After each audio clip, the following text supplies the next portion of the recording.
নমস্কার বন্ধুরা, পুষ্প কিচেনে আপনাদের সবাইকে স্বাগত। আশা করি সবাই ভালো আছেন। আজকে আবার একটি রেসিপি নিয়ে আপনাদের সামনে হাজির হয়েছি। নিরামিষ সবজি দিয়ে চচ্চড়ি রেসিপি।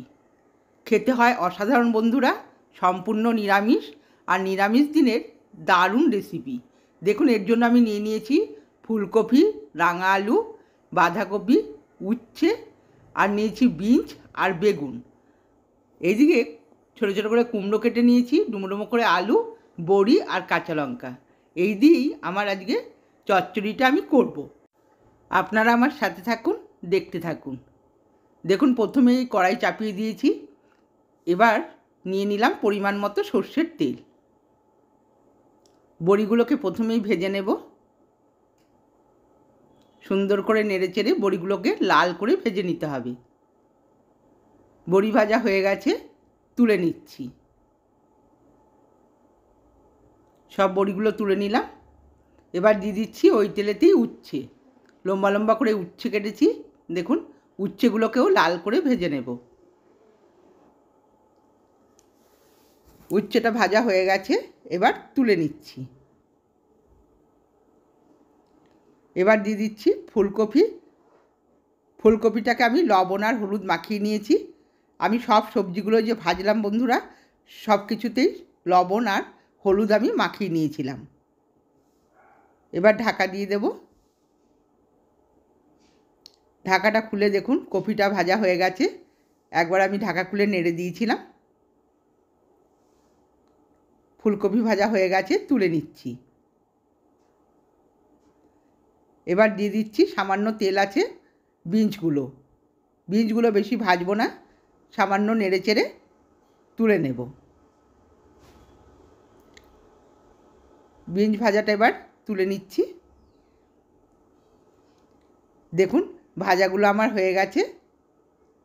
সব কটা ভাজায় আমি ভেজে নিয়েছি।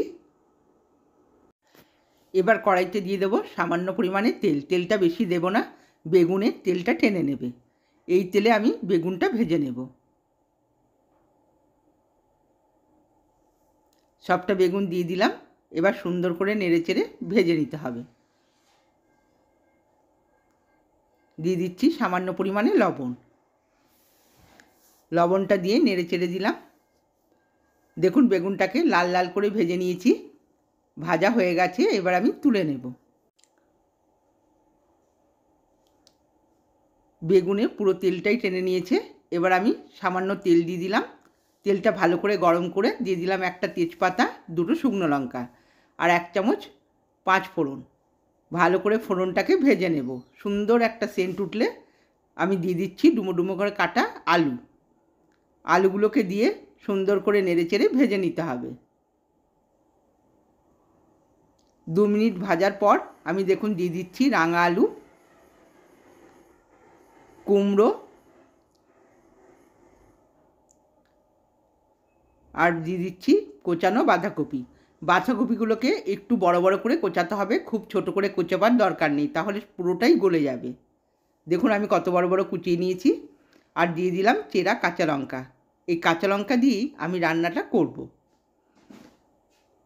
ভালো করে নেড়ে চেড়ে সব মিশিয়ে দিচ্ছি। এবার দিয়ে দেব সামান্য পরিমাণে লবণ, তাহলে সবজিটা মজে যাবে। সামান্য হলুদ আর লবণটা দিয়ে ভালো করে নেড়ে চেড়ে আমি মিশিয়ে দেব।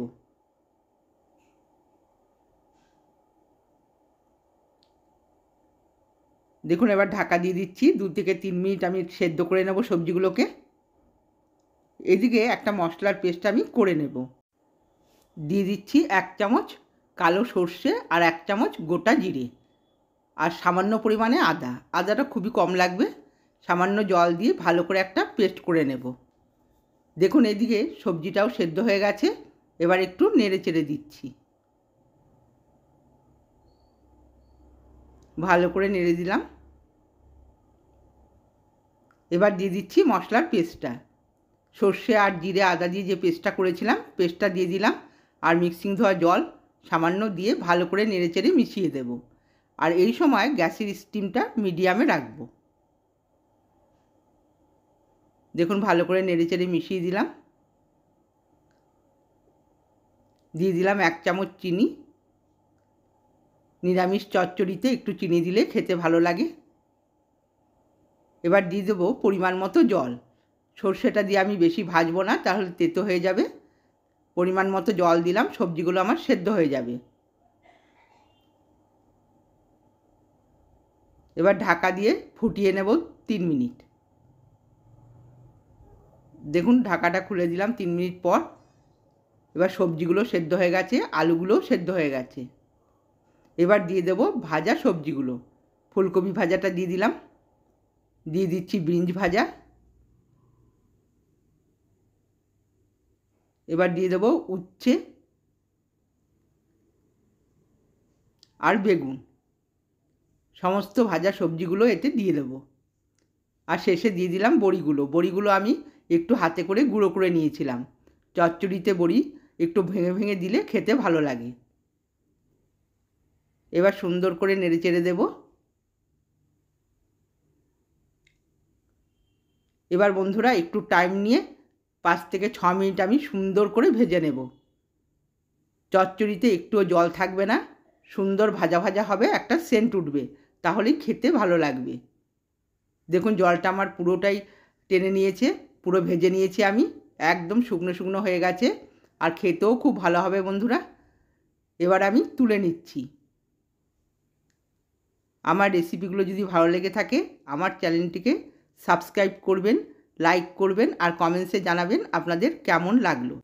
আজকের মতো ভিডিওটা এখানেই শেষ করছি। সকলেই ভালো থাকবেন, সুস্থ থাকবেন। ধন্যবাদ।